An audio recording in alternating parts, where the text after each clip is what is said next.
said it wasn't a gateway drug. My homie was taking subs and he ain't wake up the whole while. These billionaires stay caked up, paying up Congress so we take their drugs. Murderers who will never face the judge. And we dancing to a song about a face gone numb. But I seen homies turn gray, noses draining blood. I could have been gone, our 30s faded in that tub. That's Prince, Michael and Whitney, that's Amy Ledger and Pimp C, that's Yams, that's DJ AM. Goddamn, they're making the killing. Now it's getting attention cause Sarah, Katie and Billy. But this shit's been going on from Seattle out to South Philly. It just moved about the city and it spread out to the burbs. Now it's everybody's problem, got a nation on the verge. Take activists off the market, jack the price up on the syrup. But Purdue Pharma's about to move that work. My drug dealer was a doctor, had the plug from Big Pharma. He said that he would heal me, but he only gave me problems.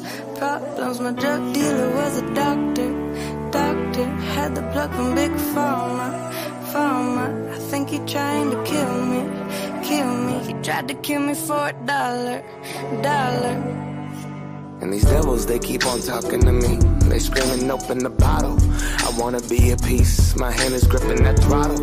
I'm running out of speed. Try to close my eyes, but I just keep on sweating through these sheets. For a horseman, they won't let me forget. I wanna forge a prescription, cause doctor, I need some more of it. When morphine and heroin is more of your budget. I said I never use a needle, but sure, fuck it. I'm caught up, I'm on one, I'm nauseous. No options, exhausted. This is not what I started. Walking carcass, I lost everything I wanted. My blinds drawn, too gone to leave this apart.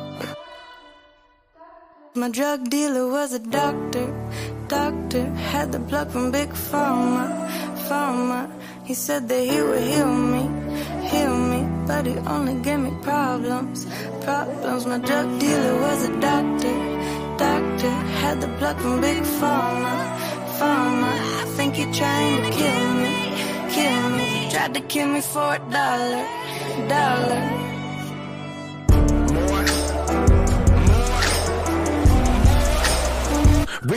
Re-up, death certificate signed the prenup. Ain't no coming back from this Percocet activist, Ambien, Adderall, Xanax binge. Best friends with the thing that's killing me. Enemies with my best friend. There's no healing me. Refilling these. They say it's debt, institutions and DOC. So God grant me the serenity to accept the things I cannot change. Courage to change the things I can. And the wisdom to know the difference. Wisdom to know the difference.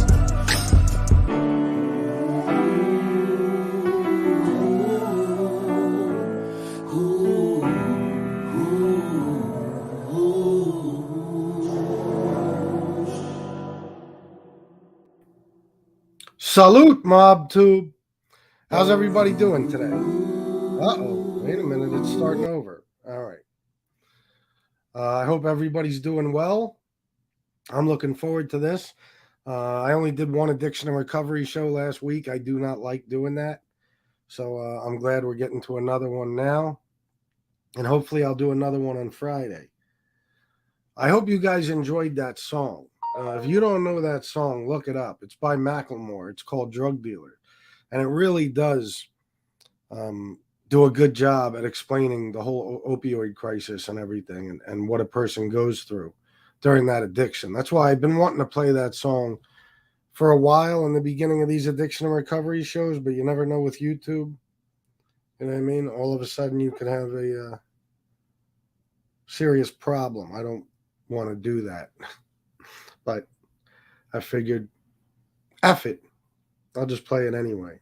It's important. Yeah, bro. Great song. So we only got 23 people. This might take a while. I started about, 12, 13 minutes early because I was ready to go, And I like to get the shows done as quickly as possible so I can move on with my day. So I figure the earlier I start, the better. I was working all day on different YouTube stuff. I'll tell you that much. I made some decisions that I'll probably get into on my later show, But I got rid of some stuff because I'm not happy with the way things have been going the last few days, you know? So let's see. Let me shout some people out. Miss Can't Be Wrong, Dave, Love for Steel, Sven Larson, Bambi Palermo. Let me read this. Not sticking around, but want to pass this on. I'm glad for all of you that fight that battle and win. My husband is a victim of addiction. He killed himself August 2021. Alcoholism, I blame. So keep fighting and don't let it win. Oh, wow, Bambi, I'm so sorry for your loss, and thank you for the kind message. It's terrible. Too many people. Capello, my man. Yeah, I'm feeling a lot better, but I don't know. It comes and goes. At least the last couple of days, I have no idea what it is. I'll find out in the 7th. I told you what I think, and hopefully that's all it is. But you never know. You know what I mean? I've been having some bad thoughts since that's been starting. You know what I mean? That maybe, who knows? Maybe time's running out. I don't know. I certainly hope not. But we'll see. Anyway, I might start wearing some of those nice sneakers I have shrink wrapped.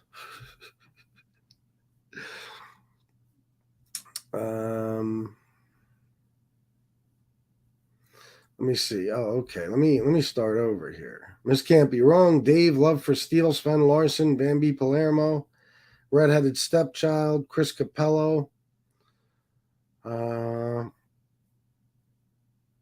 Rat's exposed as a racist and a fat rat, Joseph Montanaro. Let me see. Mia Salazar, Jane Creek. And I think that's it for now. Only 42 people. That's all right.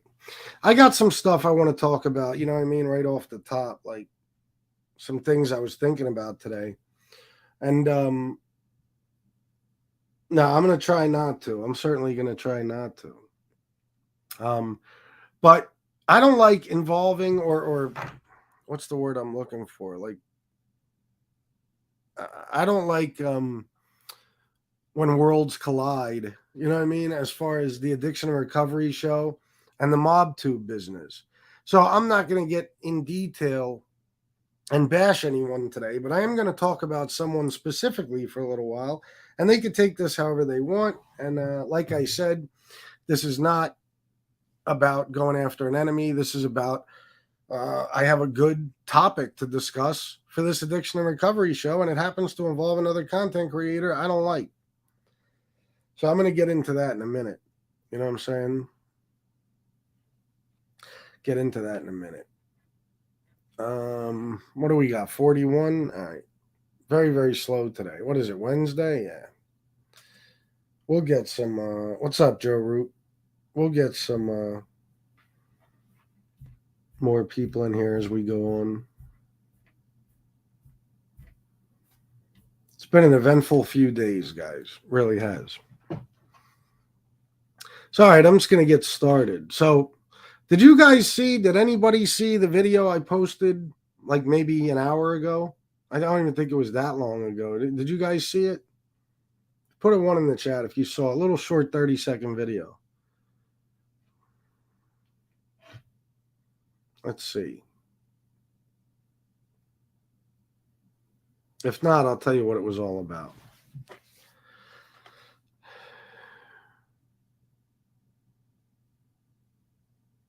Sven saw it. Redheaded Stepchild missed it. We'll see. I don't know. I think most of you probably didn't see it yet. And there's not many of you here. So I'll just get into it. Joe Root saw it too. Okay. Joseph Montanaro missed it. I posted it like an hour ago. It's a very short video, 30 seconds. You know what I mean? But I'll tell you what it is. It's a guy on here who I've been going back and forth with. A guy who I've heard him say with my own ears that he's clean and sober. Okay? Now, this particular guy is on methadone and has been for a long time. Now, I've said before, if methadone helps keep you off dope, go for it. You know what I mean? Anything's better than dope. But I think most people agree you can't consider that clean. You can't. You know what I mean? You're still on an opioid, basically. Okay. But on top of that, this is a guy who smokes weed all the time. All the time. He's got a joint or a blunt or something in his hand. On top of that, I found out recently that he drinks pretty heavily. And according to some people, he might do a lot of pills on top of all that. So the video I put out is a video of this person lecturing me about smoking in the house. And literally seconds after he lectures me about smoking cigarettes in the house, which I only smoke cigarettes in this room, he lights up a joint and he's smoking weed in his house. Now, I just want to give my opinion on that. Smoking cigarettes around kids and stuff, not good. No. I agree. I don't smoke around my stepson. Never did. Neither did Shanna. But this guy, and you got to remember, this room right here is like my man cave. You know what I mean? This is where basically it's my domain. Okay, this is my little tiny, piece of I don't know what you want to call it, piece of this house that's all mine. Okay, and I have a lot of things in here. I have a TV. I have my humidor with my cigars. I obviously have my DJ equipment. I have my a part of my sneaker collection. This is Chris's world. This is what I call it. When you step into this room, you're entering Chris's world. Okay. So yeah, closed doors with the window open. Absolutely. Ma Rat's exposed as a racist and a fat rat. And I shouldn't even be doing that. I got to quit smoking, especially with the troubles I've been having the last few days. But I'm aware of that. You know what I mean? And like I said, I contain it, whatever. It's to strictly one room. Now, yeah, it's my sanctuary, Joe Root. Absolutely. Yeah, it's my kingdom. Hold on. He's still an addict because he has to have someone in the form of a mind-altering substance. I think you mean something, and just my opinion. Yeah. Yeah, you meant something. Yeah. Absolutely. Joseph Montanero, methadone, liquor, and weed sounds like they got things under control. Yeah, it's out of control. It's insane. And I'll tell you right now, bro, I know that this person's kids are somewhat grown, but I also know that at least one of them still lives there. And he doesn't sit in a closed room. He doesn't sit in one specific part of the house and smoke weed. He sits in the living room of the house, which is the most commonly shared room in any house, right? Everybody hangs out in the living room. But even more so, if you smoke weed in the living room, you smoke weed in the bathroom, in the bedrooms, in the dining room, in the kitchen, everywhere. Now, cigarette smoke, no, it's not good, but let's be honest. I think 90% of people in this age range, I'd say at least 40s and up, grew up in a house filled with smoke and never had any adverse consequences from that or side effects or whatever you want to call it. Okay. But weed is a drug, whether you want to believe it or not. It gets you high. So I had this person telling me I'm selfish because I smoke cigarettes in a house with, by the way, my wife who's a smoker, my mother who smoked for 55 years of her life. And we don't do it anywhere around my stepson. But this guy will smoke marijuana in his fucking house where his kids are. And if he does it when they're this age, he probably did it when they were little too, their whole lives. So I'm going to get to that. I'm going to get a little more detailed into that tonight because that's going to be a mob tube show. And I have a lot to say. I want to tell you guys this, and I'm going to repeat this tonight. I apologize for the last few days. The last few days, I've somehow managed to let these people distract me to the point where I'm sitting here every night talking about the fucking Clean Slate Act. And I'm not happy about it. I took all those videos down today. I downloaded them and removed them. Okay, because that's whack. Nobody wants to hear about it. And I actually allowed them to get me to the point where I was doing damage to my own show by talking about this nonsense that's been litigated time and time and time and time again. So I'm going to start over tonight. I'm going to get back to the old FBS. You know what I mean? We're not going to be focused on me anymore like we were the last 3 days. We're going to be focused on other people. And I'm going to talk more about this particular individual. I'm also most likely going to have some more information on him, maybe even some mug shots, stuff like that. But I will tell you this. If you're smoking weed, listen, I have mixed feelings because some of you need it for pain and stuff like that. So I'm not really going to say much about the weed thing. But if you're still taking methadone and you drink, please do not insult people who take their recovery seriously by claiming stolen valor that you're clean and sober as well. That's stolen valor as well. Just like he liked to use that term about something else. Well, same type of thing.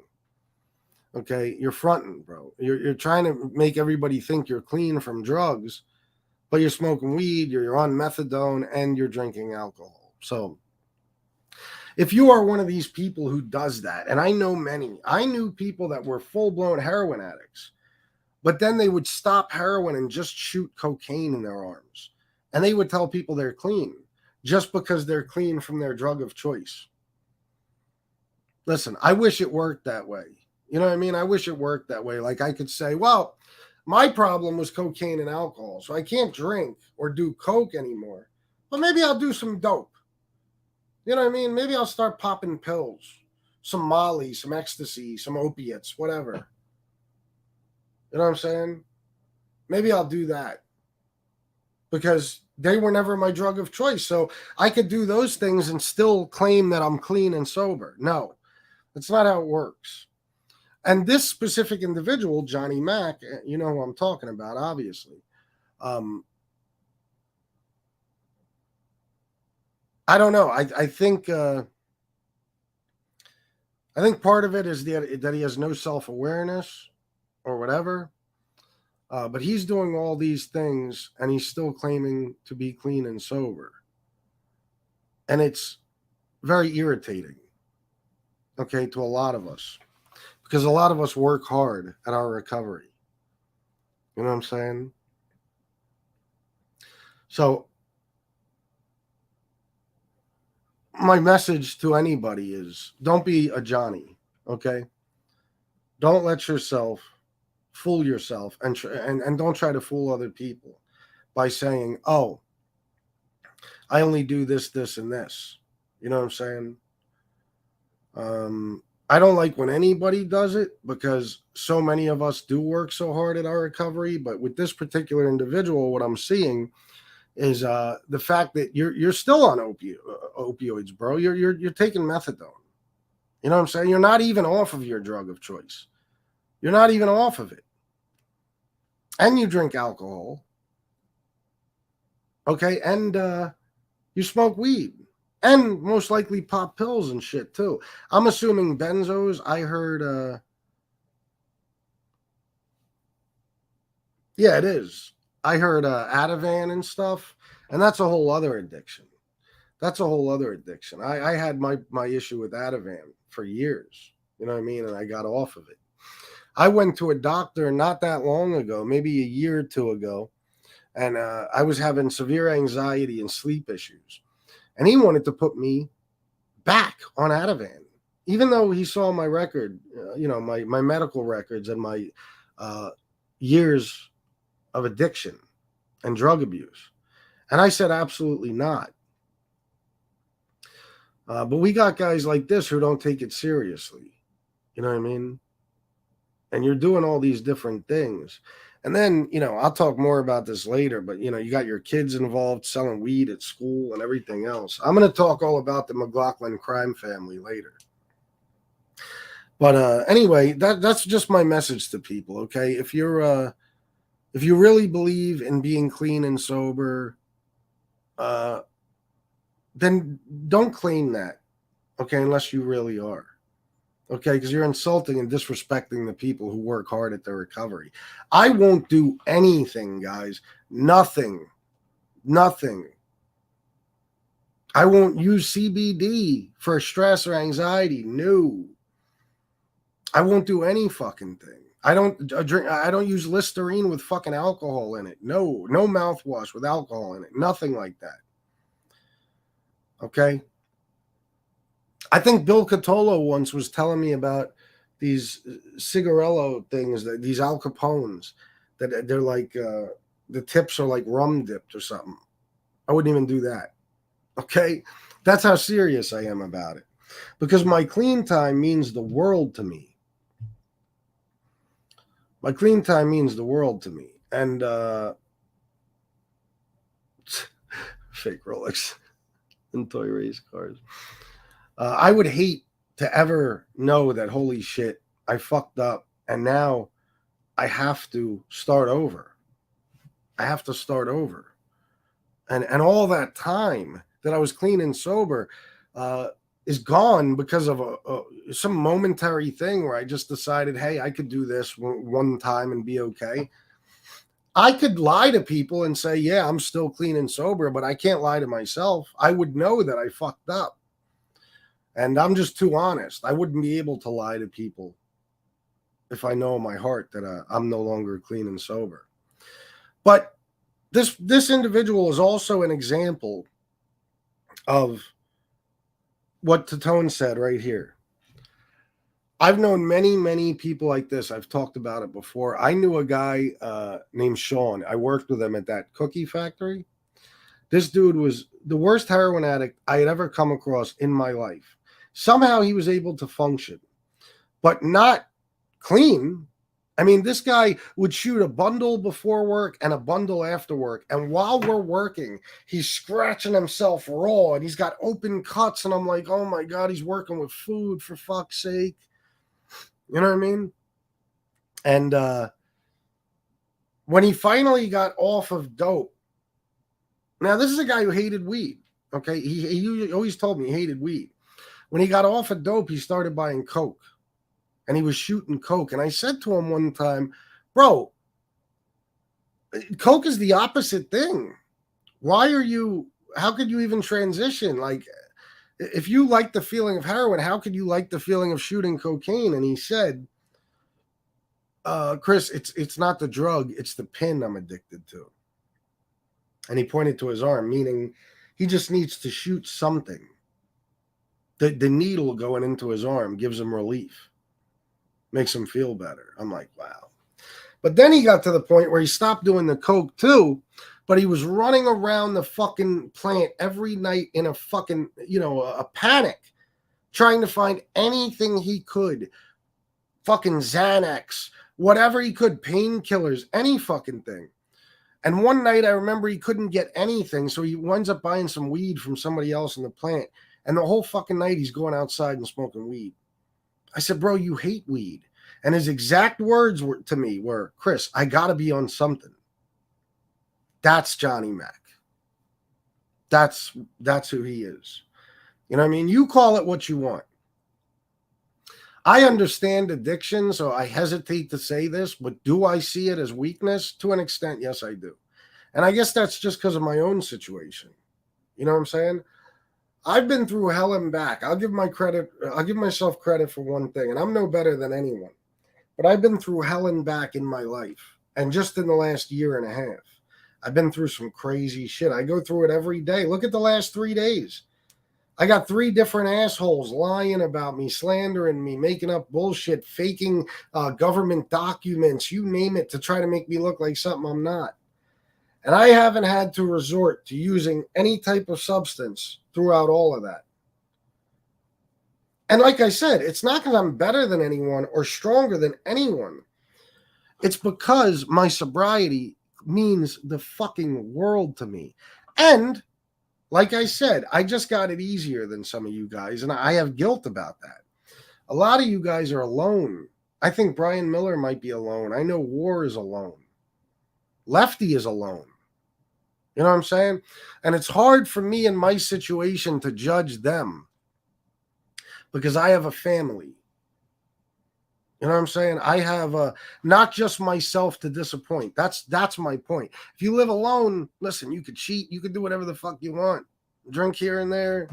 You know what I mean? You don't have nearly as much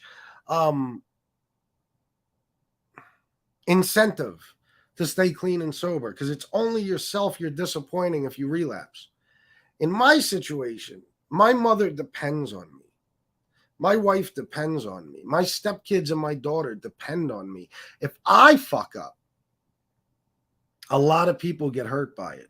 A lot of people are disappointed in me. There's a lot of people I have to face every day and know that I screwed up and once again did damage to their lives or just caused grief in some way, shape, or form to the people I love. Now, this is what I don't get. That's what keeps me clean. That's why I don't need a substance ever. I stay clean and sober, and I love it. I truly, don't get me wrong. There's days when I'm stressed out of my fucking mind. I would love, to take a fucking a Xanax or some shit. You know what I mean? A fucking Klonopin, but I don't do it. And then, you know what? It's not even a day. It's a couple of hours later. No matter how stressed I am, I feel better. I'm relaxed, and it's like, see, I didn't need it anyway. Even the stress and stuff that makes a lot of people relapse, just be patient, and that stress will dissipate. You know what I mean? It will, you'll feel better. But here's the thing. Like I just said, I stay clean, not just for myself, but for my family. And I have a lot of reasons, I should say, to stay clean and sober because of that family who I love and adore. Now, the guy we're talking about, Johnny, has a family as well. I believe he has a daughter and a son. I don't know if he has any other kids. I'll look into it later. And he's got a wife. And he's got a home. And I don't know how well they're doing, but I'm sure they got some money. I mean, if I can do it, Johnny Mac, if I can do it, why can't you? Or do you just choose not to? Why do you have to be weak, bro? And be on something all the fucking time? And guys, I know this is an addiction and recovery show. And if I was a drug and alcohol counselor, I'd probably know the answer to that. But in my mind, it still confuses me. Because I believe that what one man can do, another can do. That's just what I believe. So, what is it? I don't know.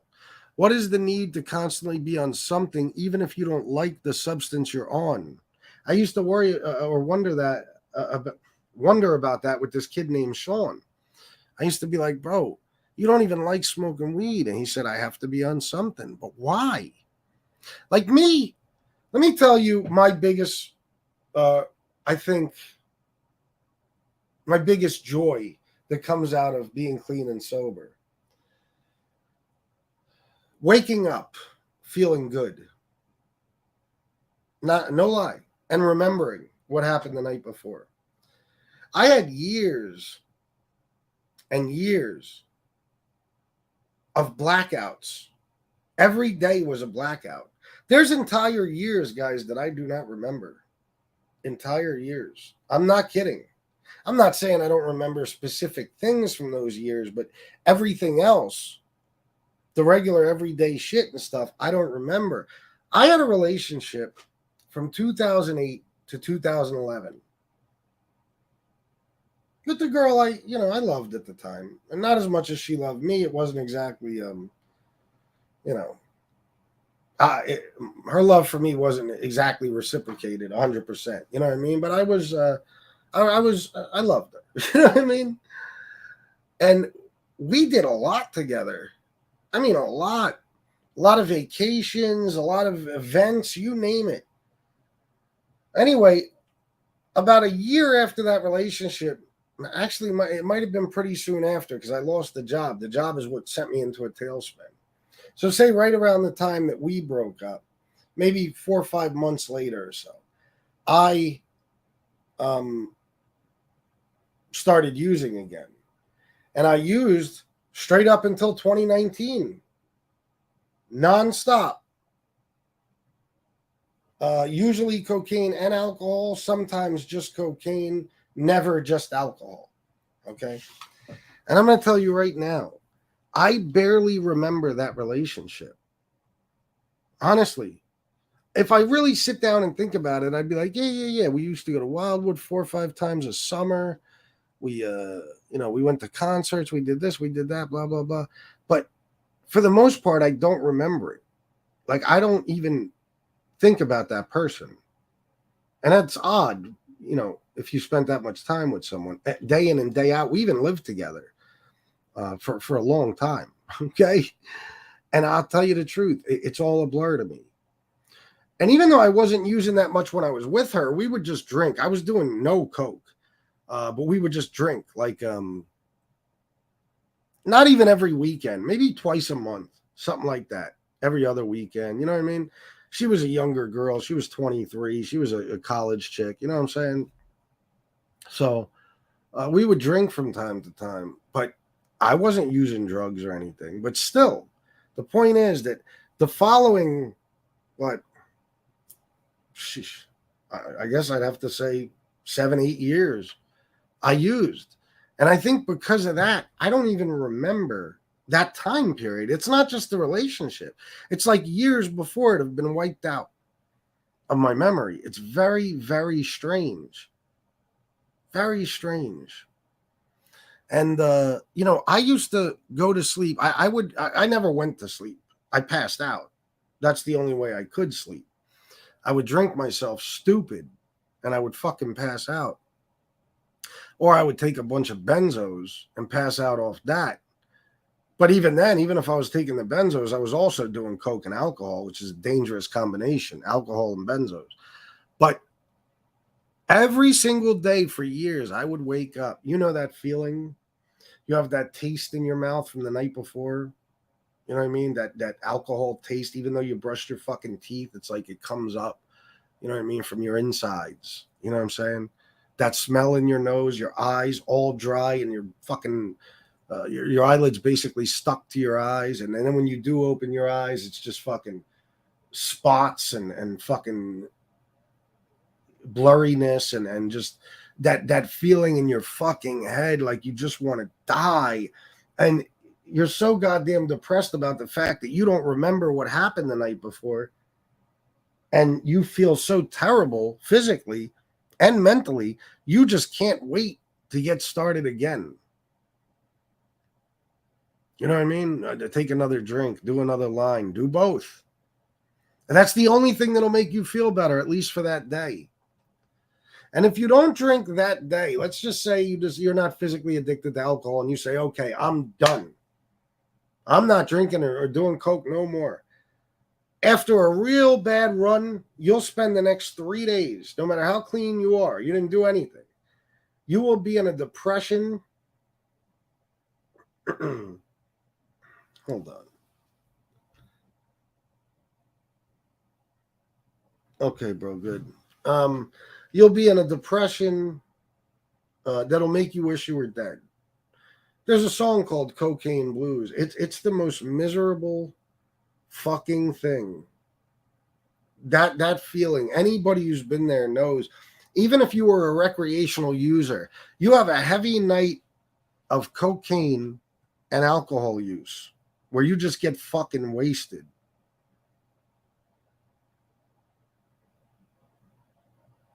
You're going to be experiencing the type of misery you've never felt before, and it's going to last a couple of days at the least.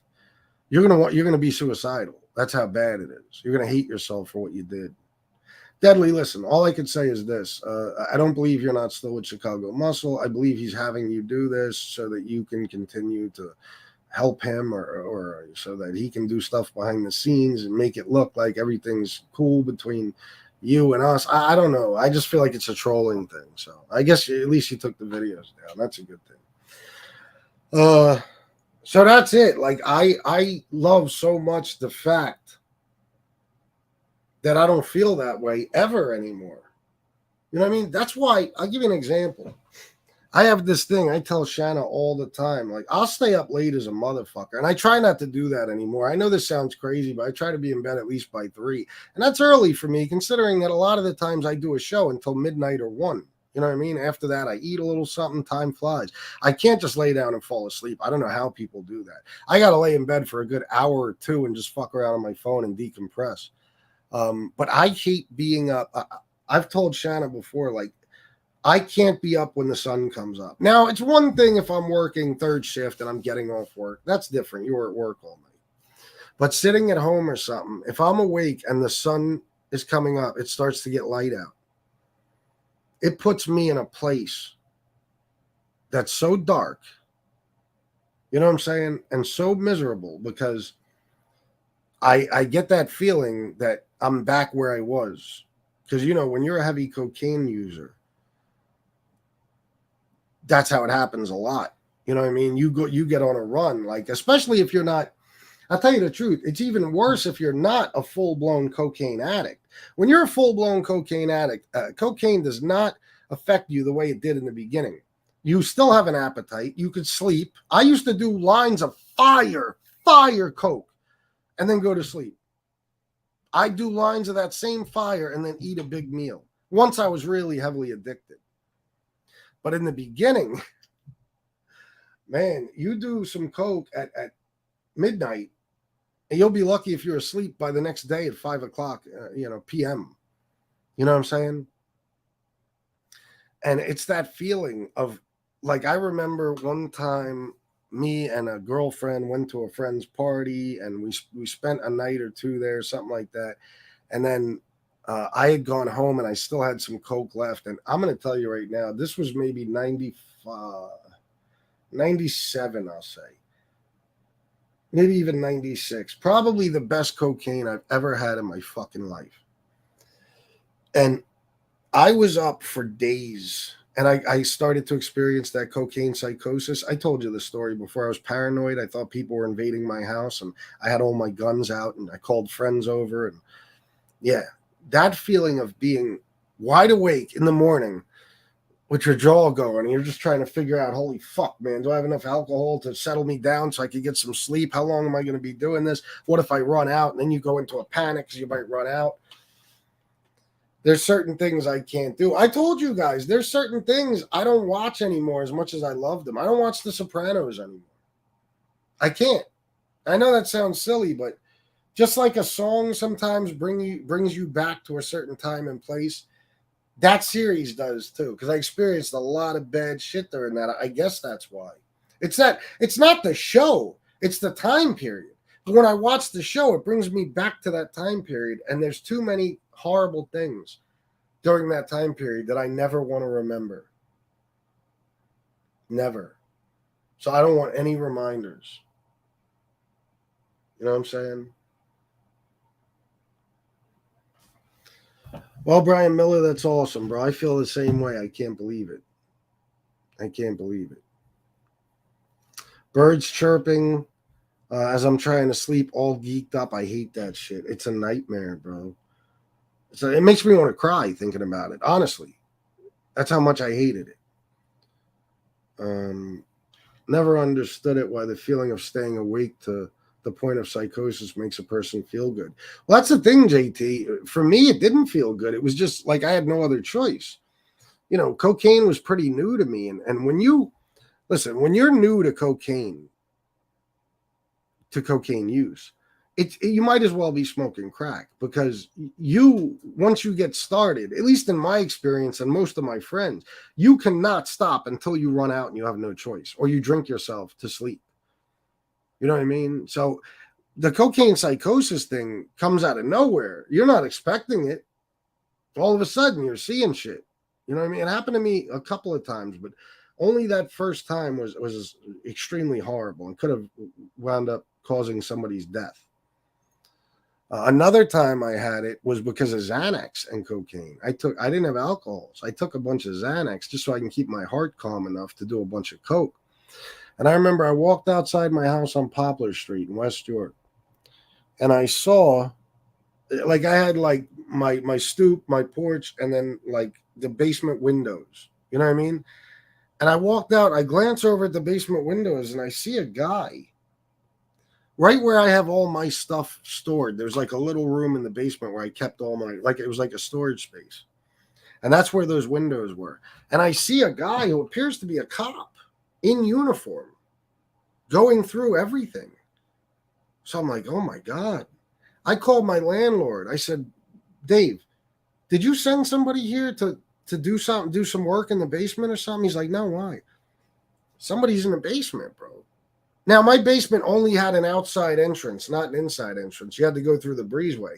And it had a fucking padlock on it that only I had the key to. So I'm looking at this and I'm like, oh, fuck, man. It must be a cop or something. So I fucking... my neighbor, JC, and her boyfriend, Ronnie, came out. And I said, bro, and this is broad daylight. You know, it's during the day. I said, guys, you see that motherfucker in the basement? Who is that? Have you seen him around? They're looking in the basement. They get down on their knees. They're looking in the window, looking all around. They're like, Chris, there's nobody in the basement, bro. I said, come on, man. I see him. I'm looking right at him. It took a while for them to convince me that I was hallucinating. There was one time, you know, I probably shouldn't get into this. Yeah, I won't say who it was. I was in that apartment, and there was a back door that went out to a little driveway. I didn't use that driveway. The people on the second floor did, okay? But one day, I'm all coked up. It might have even been the same day. I got Xanax in my system, alcohol, cocaine. I go over to the back door, and I look out the window in the back door, and I see a car with 3 guys in it. Then I see these guys get out of the car and walk up to my back door and pull guns out. So I said, oh, no, I don't have my gun in here. At the time, I had a gun in the basement hidden. And like I said, there's no inside entrance to the basement. Now, if you're wondering why would you keep your gun in the basement, it's because a guy up the street got raided by the task force the day before. He knew us, and I had a feeling it was coming our way. So I got rid of all the coke and everything from the house, and I put the gun in the basement up, like, you know, in the rafters, right? Whatever you call them. Beams. So I was like, what the fuck am I going to do? So I knew I had to call somebody. So I called some friends. I certainly wasn't going to call the cops. So I called some friends that lived about 3 blocks away. Well, one of them did. I called him and I said, bro, I need you to come help me out, bro. These guys, I'm ass naked here. I got no gun. You know what I mean? They got 3 fucking guns. What am I going to do? They're trying to get in the house. So they fly. It was 3 of them. They fly to my fucking house on Poplar Street. They come in my front door. They all got guns. As they're walking through the door, they're cocking the guns and all that shit. They're running to my back. They push me out of the way and run to my back door. They open my back door. There's nobody there. There's no car in the driveway. There's nobody there. Now, what if one of my neighbors or the people upstairs would have been walking around in the driveway or getting into their car if they were parked back there, and one of my friends, heavily armed friends, would have seen them and shot them? This is all due to the cocaine psychosis I was experiencing. It's so fucking dangerous. Who was it again? I know we went over this before. Who was it again who killed himself due to cocaine psychosis? I remember, I thought it was one of Bill Cosby's kids. Maybe it was one of Travolta's kids. Who was it, guys? In the meantime, let me go back through the chat. I feel like I'm missing a lot.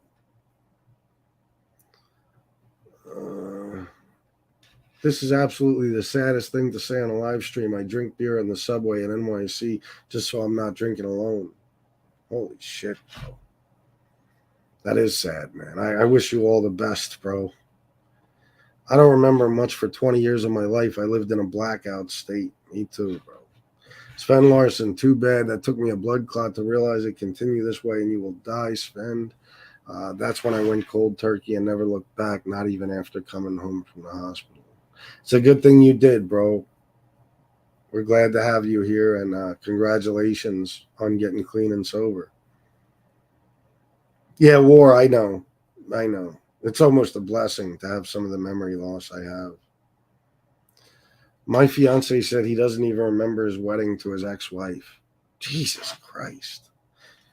You know, I'm not going to get into it, but I have events in my life, never a wedding, but very important events. Even little things, man. I remember when I was a teenager, right? I was maybe 18. I think it was my 18th birthday. My mom and my brother and some friends, they decided to, I forget the restaurant. It was a very nice restaurant. They decided to, reserve a table and have a huge dinner for me that night at this restaurant. Everybody was there for me. They had gifts, they had everything. I was geeking. I got to the restaurant. You know, when you're geeking, you can't function in a situation like that. I'm like playing with my silverware, and my head's on cocaine. Well, you know what I mean? Like, I need more. I can't do it in front of them. I can't. What do I do? I wound up staying at that dinner about 10 minutes and then left.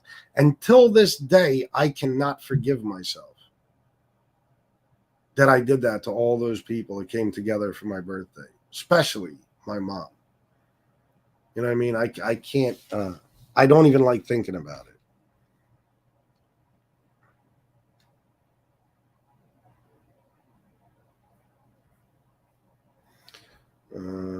That was decently deadly. Listen, I don't know how to feel about it. If I don't even want to get on this subject. We're on addiction and recovery. But if I had some way to know that Deadly really separated himself from Chicago Muscle, I'd say that was a great thing to do, bro. Thank you. But just knowing Chicago, I feel like it's strategic. You know what I mean? So I don't know. Deadly never seemed to have a conscience before. I don't know why all of a sudden he would.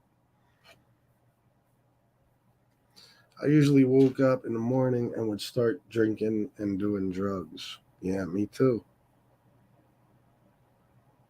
Yeah, I know Miss Can't Be Wrong, but wasn't that Chicago's decision? I mean, what happened between Deadly and Chicago that we should think that he separated himself from Chicago? Nothing. So I think this is like what Chicago did with Angel. You know what I mean? Pretended to basically unfriend her and walk away just so she didn't get abuse anymore. I think Chicago's probably looking out for Deadly. Whatever, though. I don't know how to feel about it. I don't let things go.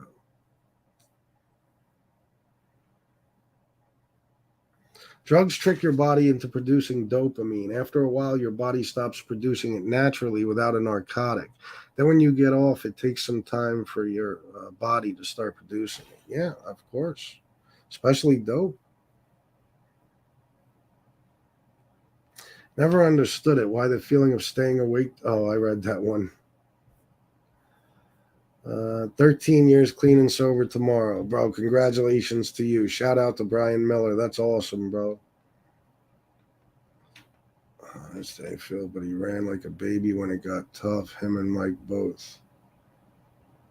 Well, maybe that's the reason. I don't know. Let me put some thought into it after this show. I'm all wrapped up in the addiction and recovery thing.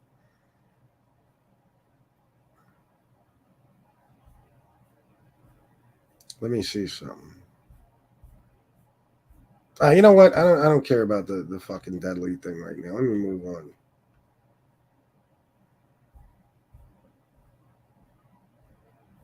Let me look at some comments. Hang on.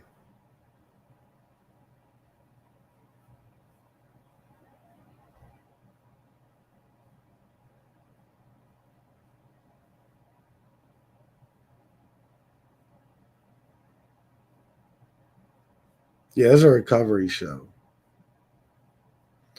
Salute FBS and chat. What's up, Junior Lollipops? See, everything got turned towards Deadly. I didn't want that. And this is even Chicago probably did that, you know what I mean, to derail this show. So, guys, do me a favor.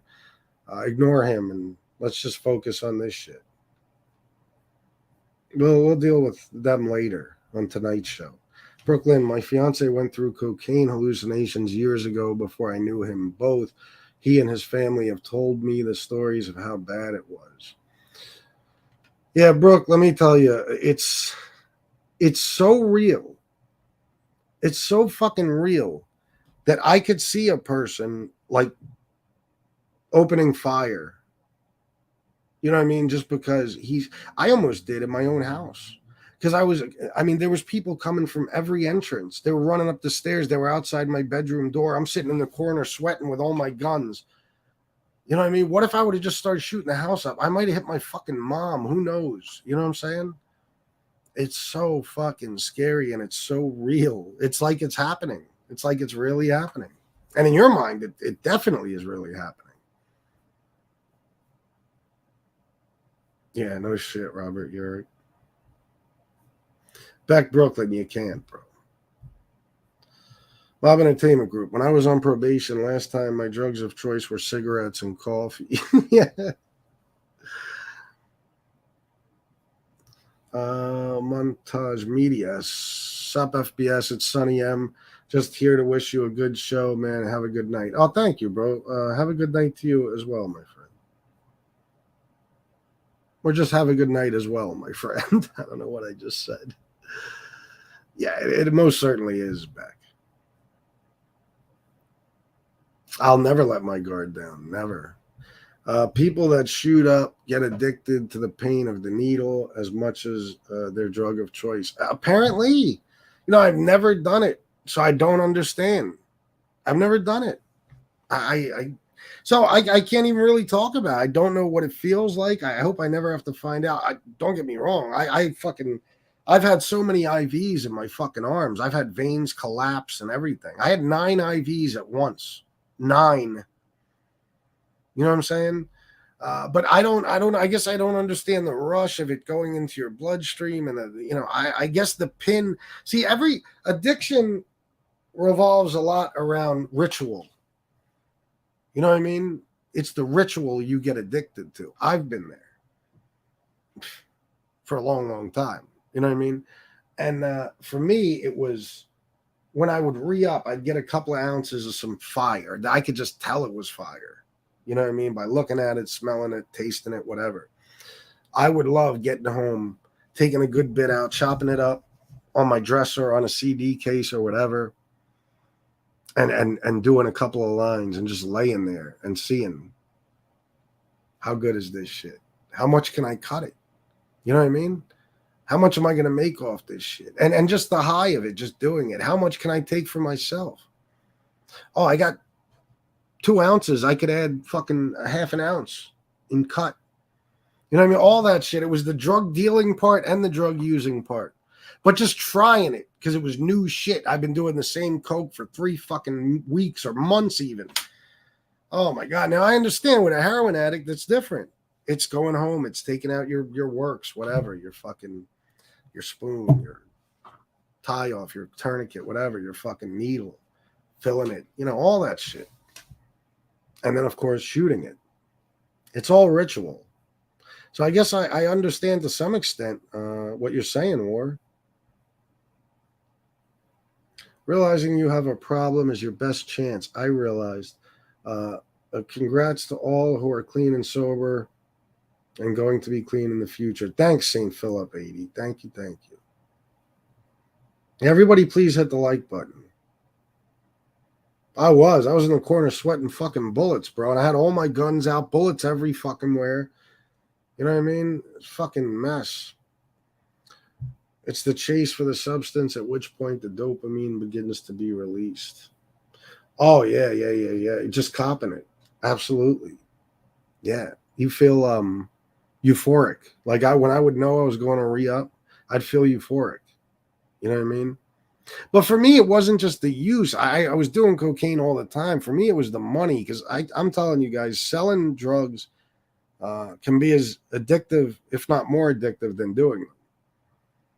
Because for me, it was like what you're saying here, bro. It was like say, I've been having the same Coke for a while or whatever. I got a new connect. I've been looking for something. There's been a drought. I'm low. I only got a few grams left, whatever.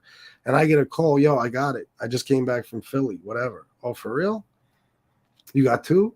Yeah, you 2 ounces. Nice. Get in my car, just driving there. I'm like, I'm so excited just to go in there and grab it and drive back home and get started. You know what I mean? Cutting it up, bagging it, whatever. And of course, doing it. Guilt always haunted me the next day. Who did I offend? Was I in a fight? How did I get home? No, yeah, I know, bro. I did the same thing, man. Because that you, like me in those blackouts, I wouldn't know sometimes. What did I do the night before? And you know what usually happens. You text some people, you call some people, you might make a crazy Facebook post. And I did that shit. A lot. And I would wake up and I'd have to go through my text messages and see who I sent what to and what I said to them. Who did I call? Who did I have a phone conversation with? Then I would check Facebook. Man, I remember one time, I don't know what was going through my head. I was probably hallucinating again. But I made this fucked up Facebook post about Dink, my dead friend. You know what I mean? And the next day, all kinds of people were mad at me, and I didn't even know how to explain. I don't even know why I did that. Like, that wasn't me doing that. You know what I mean? Like, it's fucking terrible. The guilt is overwhelming.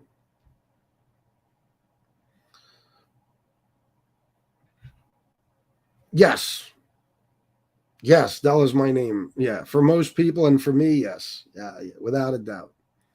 Even when I was severely hooked, you know what I mean? If I hadn't done shit all day and then I was about to, or if I got some new shit, you know what I mean? Yeah. They say that's due to a lot of baby laxative in the Coke, the cut and shit, you know what I mean? But I don't think it is. I think it's something else. I think it's just the thrill of it. You know what I mean? I don't know.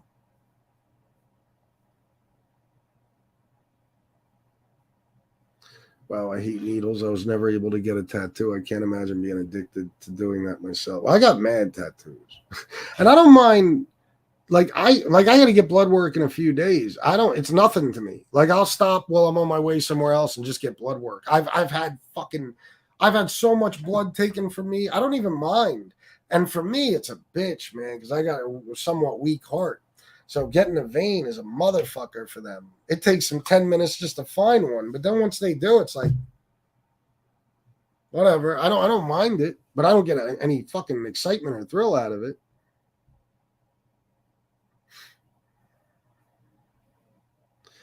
The use also releases dopamine, but not in total. Yeah. Never shot up, but one time in the hospital, they were giving me IV morphine. And when they pushed the first dose, wow, I understood why they love it. You know,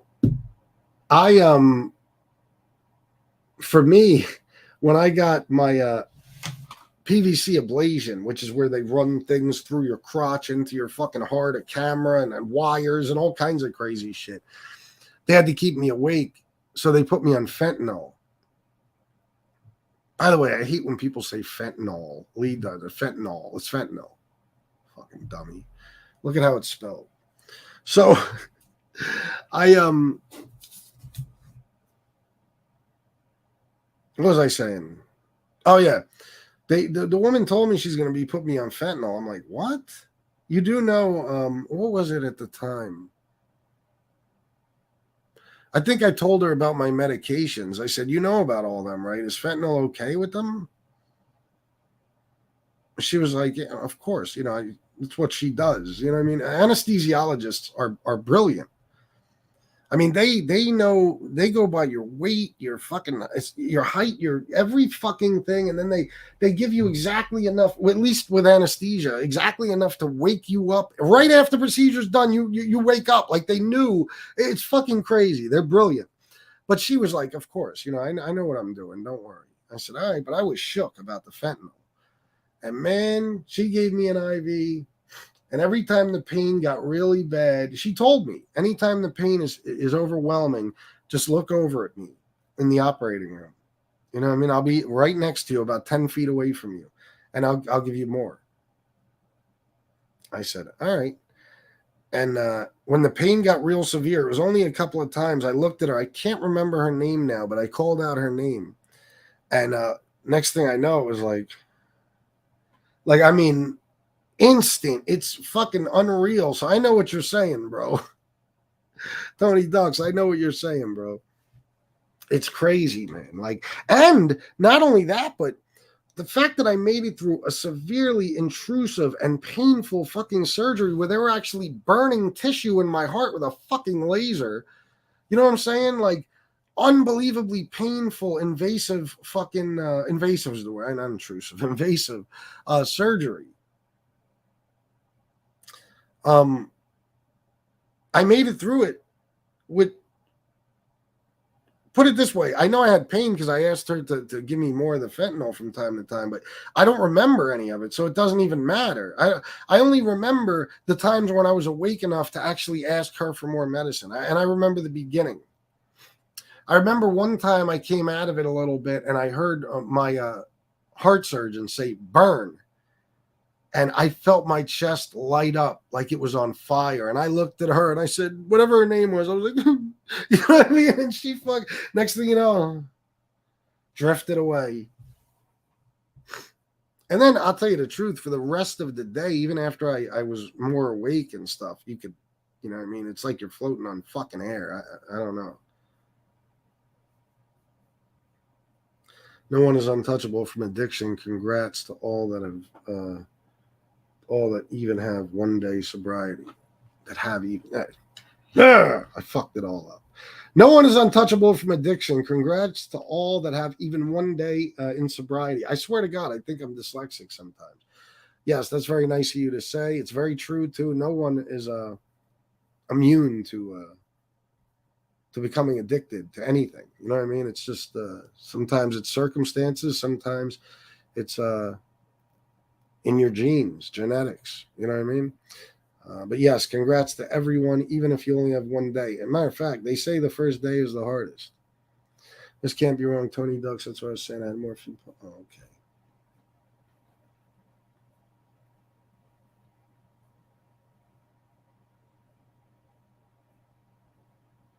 Oh my God, William Brooklyn, you ain't even kidding. And say horrible shit to them in texts and everything. Guys, give me 1 second, please. I'll be right back. I'll go get a drink.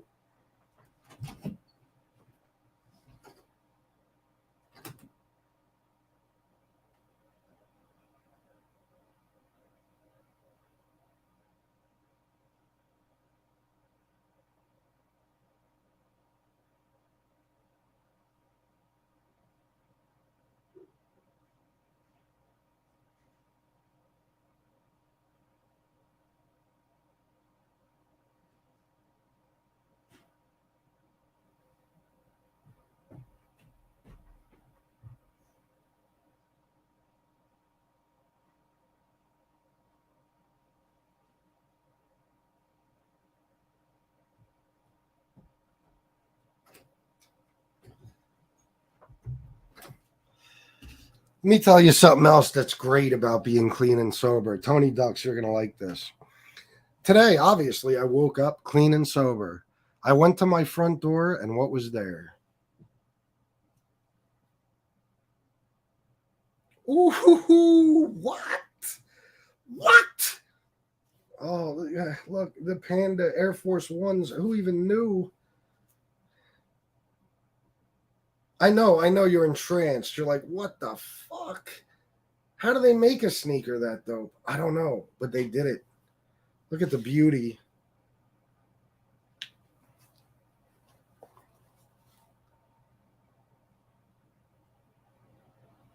It's one of my rewards for being clean and sober.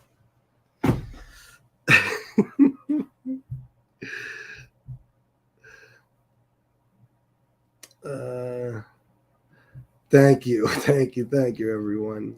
So fresh and so clean. The drug lords were brilliant in mixing it into other drugs in order to introduce it, and now it's taking off in sales of straight fentanyl. I know, bro. It's fucking unbelievable. But yeah, I guess you could say they were brilliant. Addiction doesn't discriminate. Hell no. It'd be funny if he came back with a beer. You're a sick bastard, Tatone. No, I got my usual, Rutter's iced tea. Even though I can't, I got so many bad habits still. Fucking iced tea. I got the 2 bottles of water here. I got 3 bottles over there, and I'm gonna fucking drink this now. Terrible. But don't get me wrong. I drink about 10 of these a day. So, what's Nightmare's issue? Wait a minute, Johnny Green. Because somebody's saying to call. Oh, wait a minute, Nightmare. I'm about to find it. Ward thinks his mom is trying to get him into a program, but we don't know what program to get him in or to put him in since he's using. Let me see. Let me go back a little bit.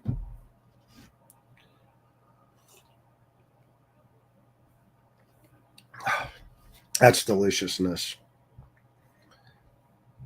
He talks to himself and fights invisible people. Okay, so I guess well, I'll tell you what. Nightmare. Hold on, let me see. Let me get back to the fucking.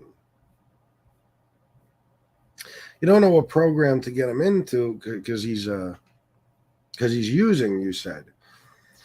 I'm not sure exactly what you mean. Maybe because I didn't see all your comments. But everybody's using when they go into a program. I mean, are you talking about like an NA situation, or are you talking about a rehab?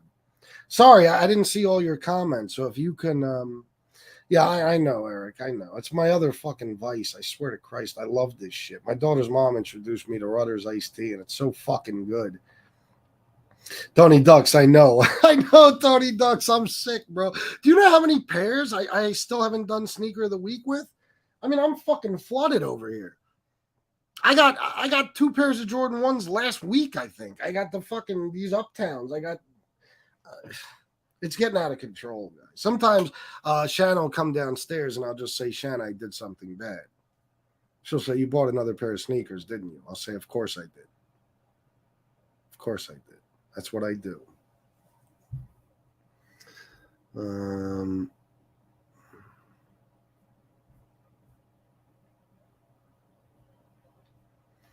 Those ones are heat. I saw you cop those Cherry 11s. Likewise, what size are you, bro? 10.5. Yeah, I got them. I got them right here too. I forget about them sometimes. I'm like, I'll see them and I'll be like, oh, I got those. You know what I mean? Or I got 2 pairs of those. Like, wow, that's fucking awesome. And these, let me just tell you real quick, and we'll get back to the addiction and recovery. These right here. These fucking beautiful sneakers that you're looking at right now, these insanely dope Air Force Ones. I call them towns. I saw these in DTLR when I was grabbing the blue and gray and white, these. Okay. I saw them in there and I was like, what? But I was already buying those. I didn't want to be too greedy, but I didn't let these, I didn't forget them. I remembered them. They hold, as soon as I saw them, they held a special place in my heart. You know what I mean? So I came home and I get online. Well, not that day. A couple of days later, I gave it a couple of days. I get online and I start searching Panda Air Force Ones because let's be honest, this is the Panda Dunk colorway. You know what I mean? It's the same shit. So I'm like, Panda Air Force Ones. I'm searching. Nobody. I mean, no fucking buddy has them. Unless like StockX or something, and then you're paying more. Like these are $110, StockX $150, $160. Like, how is this possible? Nike doesn't even have them. Well, Downtown Locker Room, DTLR.com. That's where I found them. These, same shit. DTLR had them.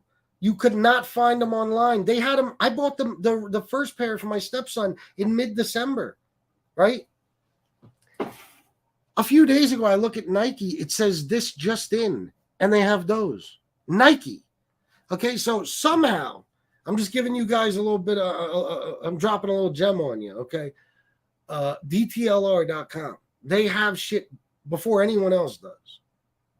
Because these technically aren't even out yet, from what I can tell. They're the only store that has them. Let me get down here. You like foams FBS or only retros? Retros and Jordans. I never tried foams, honestly. I don't know. I doubt that I would, but I don't know. I don't want to say no because I never tried any. Chris, chop me those sneakers, sign and ship them to your boy for a requested premium. Bro, listen, it's hard for me to part with sneakers. Wait a minute. Where am I? I wanted to look for Nightmare's comment. The guy Nightmare is talking about isn't using, bro, but is having the hallucinations at FBS. He's not sure what facility he should be in because he's off the drugs. Oh, bro, how long has he been off? Are you sure he's not? And what drug, if you don't mind me asking? Because I might know what you're talking about. DTLR has dropped 2 pairs of Jordans early. Yeah, bro. They do it. You know what I mean? And I got one right in my city. You know what I mean? I'm there probably once a week.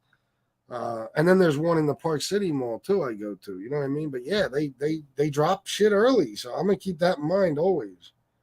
What'd I just get? All right.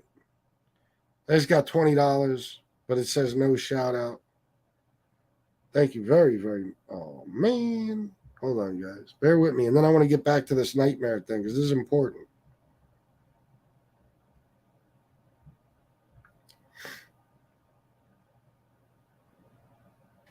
Oh, okay. I won't shout you out. $20 for a great show. Thank you very, very much, my friend. Thank you, as always. Absolutely, bro. Wait a minute. Nightmare. There are mental health facilities that accept people in his exact situation because facilities are designed to evaluate and diagnose him and keep him there. Well, let me see, though. He's off the drugs, so obviously he quit, right? So, like, this is what I'm asking. Are you sure he's not going through DTs? Like, I don't know if it was alcohol. I don't know if it was drugs. I don't know if it was dope. I don't know. But hallucinations can come with withdrawal without a doubt, especially if it comes to alcohol. And if he's suffering withdrawal from alcohol, you got to get him in, or benzos. You got to get him in somewhere, or, you know, he could die. That's no joke. But again, I'm behind, so I don't know what the situation is. Fuck this. I'm going all the way back. I'm looking for it.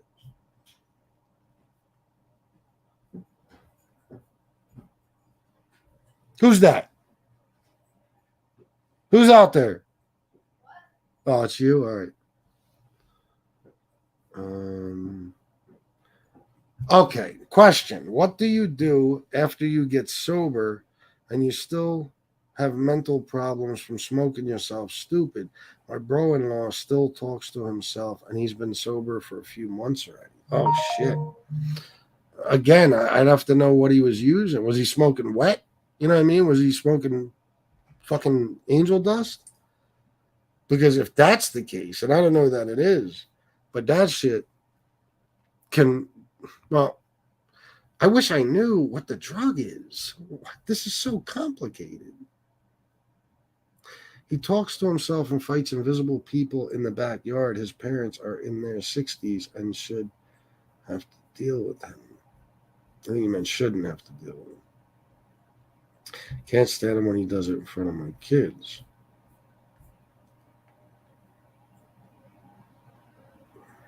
Oh, since he's not using. Well, I'll tell you what, bro. I'm going to be honest with you. Oh, yeah, I know about that. I know. I'll be honest with you, bro. And somebody might have already answered this. Yeah, I mean, Brooke Lynn has the right idea right here.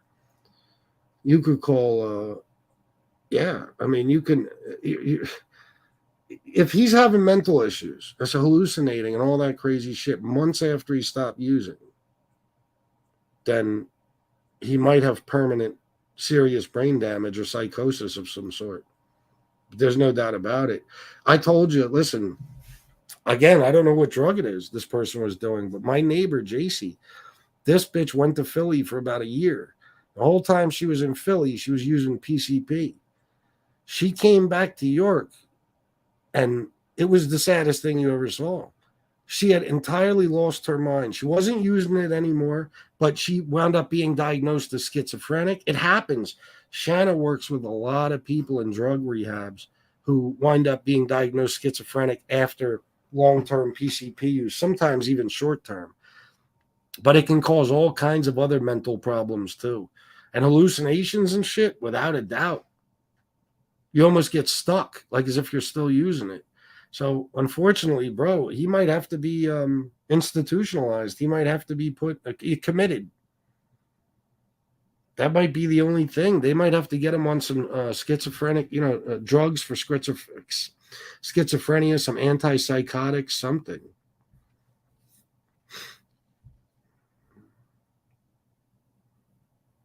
Yeah, Steve Cutler, they are. Not to get back into the sneaker thing, but I'm just looking. Yeah, they're fucking sweet. Let me see. See, if I see something I want, I buy it. I can't bring myself to walk away. Yeah, I'm not that bad, but I'm pretty close.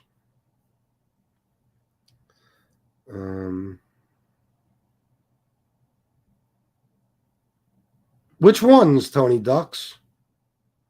They're probably ones, right? But they're different colorways. I think I might have seen them. The fucking the dark green and yellow, and no, not the breads. I'm not sure. Let me know. Sounds like wet or meth. Yeah. I mean, yeah. Call some whatever you have. Listen, Nightmare. Every community has some sort of crisis intervention or board of mental health or something you can call. And they can help. It doesn't matter. You don't worry about insurance, none of that shit. There's nonprofits, everything else. And he'll get help. But unfortunately, he might have to be committed, bro. It's what it sounds like. And it's a horrible thing. Nobody wants to commit someone. But if he's doing it in front of your kids and shit, bro, I guess you have a hard decision to make. Or you could do this, call community mental health in your area, and maybe they could just get him into some sort of program, get him medicated. I'm sorry, bro. I wish I could help out more.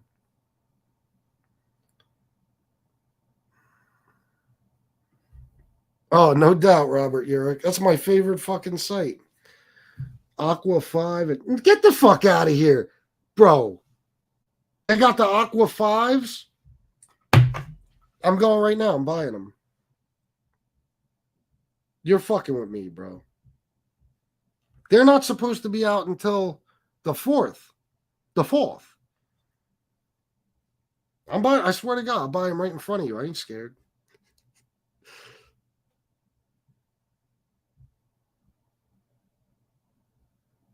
I don't see them, bro. You play with my emotions?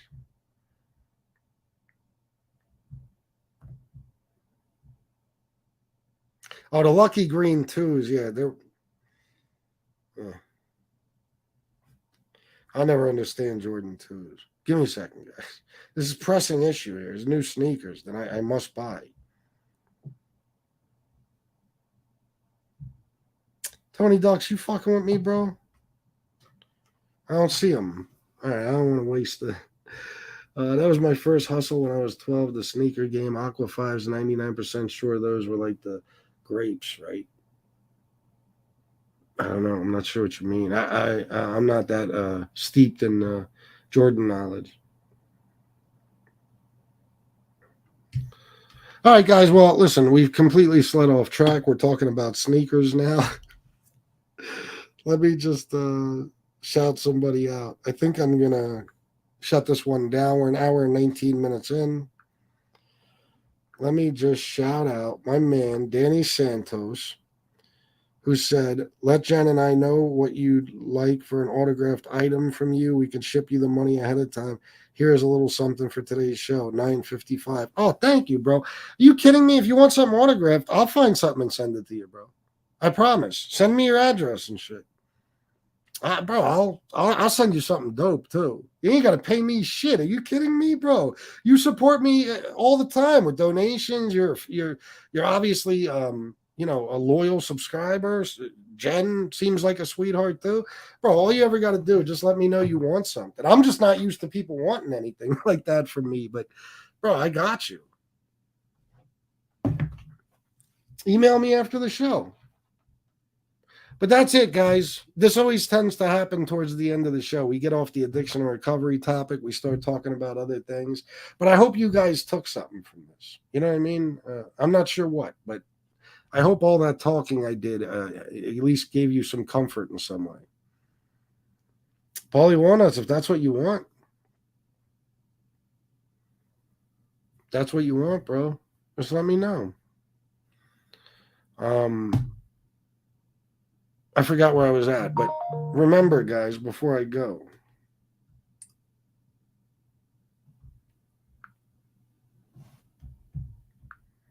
Tony Ducks, cut it out.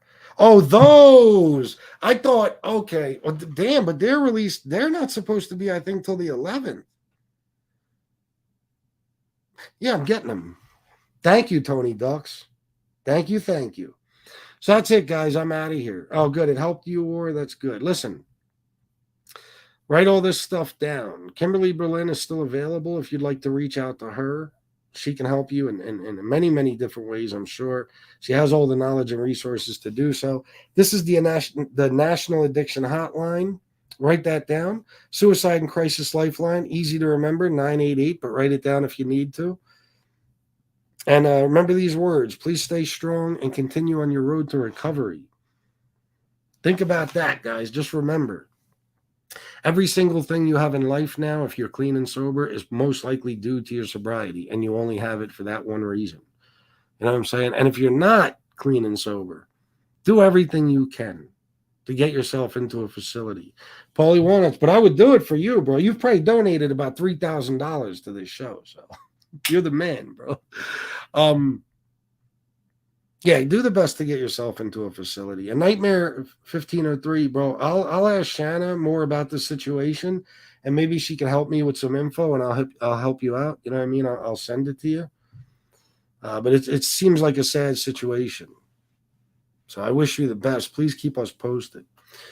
Yeah, I'm surprised too, Tony Ducks. I'm snatching them. But did you see the other ones real quick before I go? Did you see the Aqua? This is what I thought you were talking about. They might be 4s, though. I don't remember. Like everybody's like, why are you talking about sneakers?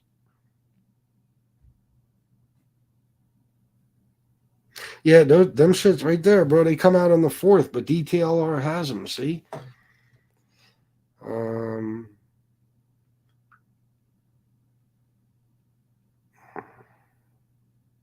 Bear with me, guys. Sneaker talk. I thought you were talking about these, bro. The Jordan 5 University Blues. Bro, I'd probably buy 10 pairs of them if they were on DTLR right now. They're fucking beautiful. Oh, I'm sorry, gotcha. We hate them too. All right, guys, write these numbers down immediately. Do it now. Put them in your pocket, purse, man bag, wallet, fanny pack. If you're a kangaroo, put them in your pouch. Stick them in your bra. Put them in your panties. Put them in your sock. I don't give a fuck. Write them on your shoe. No, don't do that. Leave your shoes alone. Never write anything on them. Write it on the back of your hand if you need to, in permanent marker. All right, guys, thank you for everything. I'll see you later tonight at 10 o'clock, and it will be good, I promise you. It'll be a hell of a lot better than the last few days of trash I've been putting out. So I hope to see you all there. I love you all, and until next time, salute.